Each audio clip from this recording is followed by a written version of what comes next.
اس کی بنیادی وجہ یہ ہے کہ اسلام کے دور اول میں لوگوں کو تاریخوں سے زیادہ دلچسپی نہیں تھی. وہ تاریخیں صرف یاد رکھتے تھے حج کی یا رمضان کی، جس میں مخصوص عبادات کرنا ہوتی تھی.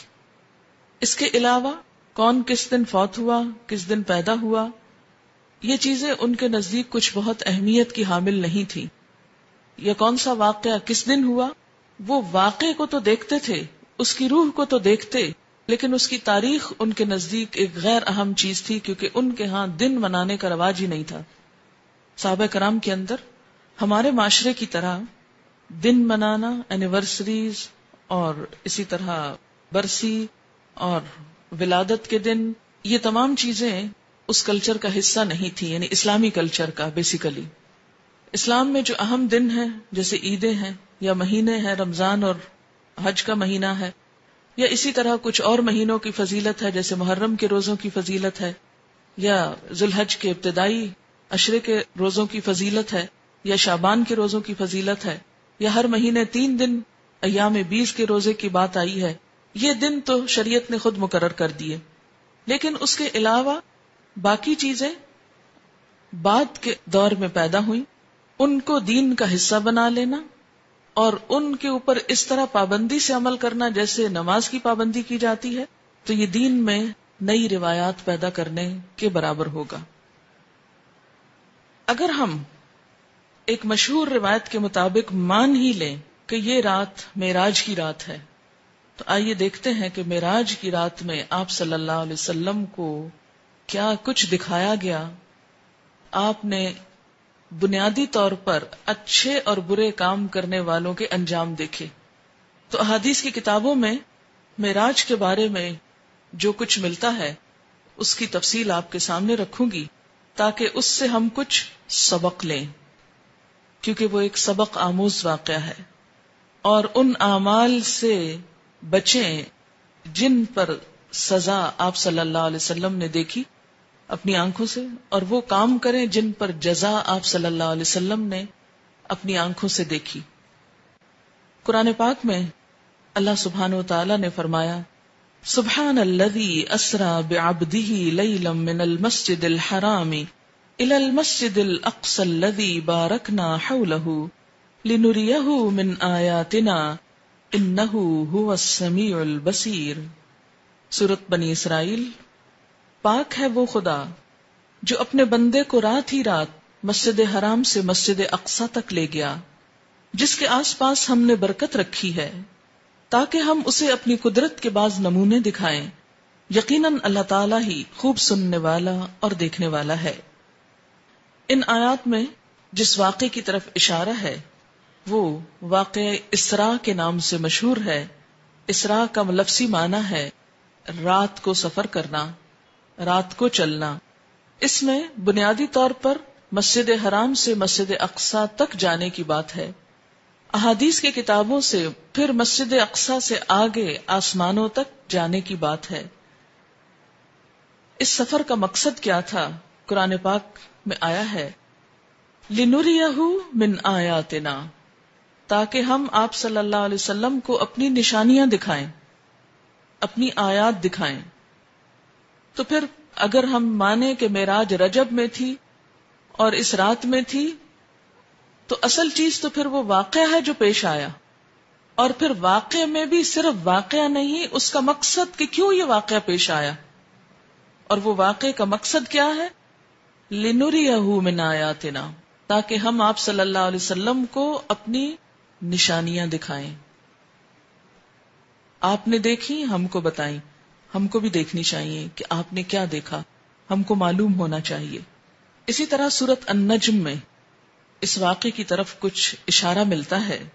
وَالنَّجْمِ إِذَا هَوَى مَا ضَلَّ صَاحِبُكُمْ وَمَا غَوَى وَمَا يَنطِقُ عَنِ الْهَوَى إِنْ هُوَ إِلَّا وَحْيٌ يُوحَى عَلَّمَهُ شَدِيدُ الْقُوَى ذُو مِرَّةٍ فَاسْتَوَى وَهُوَ بِالْأُفُقِ الْأَعْلَى ثُمَّ دَنَا فَتَدَلَّى فَكَانَ قَابَ قَوْسَيْنِ أَوْ أَدْنَى فَأَوْحَى إِلَى عَبْدِهِ مَا أَوْحَى مَا كَذَبَ الْفُؤَادُ مَا رَأَى افتمارونہ علی ما یری وَلَقَدْ رَآهُ نَزْلَةً أُخْرَى عِنْدَ سِدْرَةِ الْمُنْتَهَى عِنْدَهَا جَنَّةُ الْمَأْوَى إِذْ يَغْشَى السِّدْرَةَ مَا يَغْشَى مَا زَاغَ الْبَصَرُ وَمَا طَغَى لَقَدْ رَآ مِنْ آيَاتِ رَبِّهِ الْكُبْرَى۔ ان آیات میں آپ صلی اللہ علیہ وسلم کے آسمانوں کی طرف جانے کا اور وہاں پر سدرۃ المنتہا اور اس کے آس پاس کی چیزوں کو دیکھنے کا اشارہ ملتا ہے، اور اس کے بھی آخر میں جو بات فرمائی گئی وہ کیا ہے؟ لقد رآ من آیات ربہ الکبریٰ۔ آپ صلی اللہ علیہ وسلم نے دیکھی کیا؟ اپنے رب کی بڑی بڑی نشانیاں۔ اور آپ کو معراج کیوں کروائی گئی تھی؟ آسمانوں پہ کیوں لے جایا گیا؟ یہ سب منظر کیوں دکھایا گیا؟ تاکہ آپ عین الیقین کچھ حقائق کو ملاحظہ فرمائیں اور پھر واپس آ کر لوگوں کو بتائیں اور لوگ ان سے فائدہ اٹھائیں۔ اس کا ترجمہ ہے، قسم ہے ستارے کی جب وہ جھکے کہ تمہارے ساتھی نے نہ راہ گم کی ہے اور نہ ٹیڑھی راہ پر ہے اور نہ اپنی نفسانی خواہش سے کوئی بات کہتے ہیں۔ یعنی یہ پہلے ہی وضاحت کر دی گئی کہ آپ اپنی کوئی من گھڑت دل کی باتیں نہیں کرتے۔ وہ قرآن تو صرف وہی ہے جو اتاری جاتی ہے، اسے پوری طاقت والے فرشتے نے سکھایا ہے جو زور آور ہے۔ وہ سیدھا کھڑا ہو گیا اور وہ بلند آسمان کے کناروں پر تھا، یعنی فرشتہ، پھر نزدیک ہوا اور اتر آیا، پس 2 کمانوں کا فاصلہ رہ گیا، بلکہ اس سے بھی کم۔ پس اس نے خدا کے بندے کو پیغام پہنچایا جو بھی پہنچایا۔ جو دیکھا اس میں پیغمبر کے دل نے جھوٹ نہیں کہا۔ کیا تم جھگڑا کرتے ہو اس پر جو پیغمبر دیکھتے ہیں؟ اسے تو ایک مرتبہ اور دکھایا تھا، یعنی اللہ تعالیٰ نے ایک اور مرتبہ بھی دکھایا تھا۔ کہاں؟ سدرۃ المنتہا کے پاس۔ وَلَقَدْ رَآهُ، اور البتہ تحقیق اس نے، یعنی آپ صلی اللہ علیہ وسلم نے دیکھا تھا، اس کو یعنی جبریل کو۔ کہاں؟ نزلۃ اخری، ایک اور مرتبہ۔ کہاں؟ عند سدرۃ المنتہا، سدرۃ المنتہا کے پاس۔ اسی کے پاس جنت المأویٰ ہے، جبکہ سدرہ کو چھپائے جا رہی تھی وہ چیز جو چھپا رہی تھی، نہ تو نگاہ بہکی نہ حد سے بڑھی۔ یقیناً اس نے، یعنی آپ صلی اللہ علیہ وسلم نے اپنے رب کی بڑی بڑی نشانیوں میں سے بعض نشانیاں دیکھی تھی۔ یہ تو ہے قرآن کا بیان، لیکن باقی تفصیلات کہ وہ نشانیاں کیا تھیں، قرآن نے صرف کیا ذکر کیا کہ نشانیاں دیکھی۔ وہ نشانیاں کیا تھیں وہ احادیث کی کتابوں میں ہیں۔ اب ان کے بارے میں تھوڑی سی روایات میں آپ کے سامنے پڑھوں گی، اور اس کی روشنی میں ہمیں معراج اور رجب کو دیکھنا چاہیے اور اپنے اعمال کی طرف نظر کرنی چاہیے۔ صحیح بخاری میں حضرت انس بن مالک سے مروی ہے کہ معراج والی رات میں جب کہ بیت اللہ شریف سے آپ کو بلایا گیا، آپ کے پاس 3 فرشتے آئے جبکہ آپ سو رہے تھے۔ ان میں سے اگلے نے پوچھا کہ ان سب میں سے کون ہیں؟ درمیان والے نے جواب دیا کہ یہ سب سے اچھے ہیں۔ تو سب سے آخر والے نے کہا بس پھر ان کو لے چلو، یعنی آپ اور لوگوں کے قریب سوئے ہوئے تھے، اسی لیے فرمایا کون ہے، پہچان کے پھر آپ کو لے چلے۔ اس رات میں صرف اتنا ہی ہوا، آپ نے انہیں دیکھا نہیں۔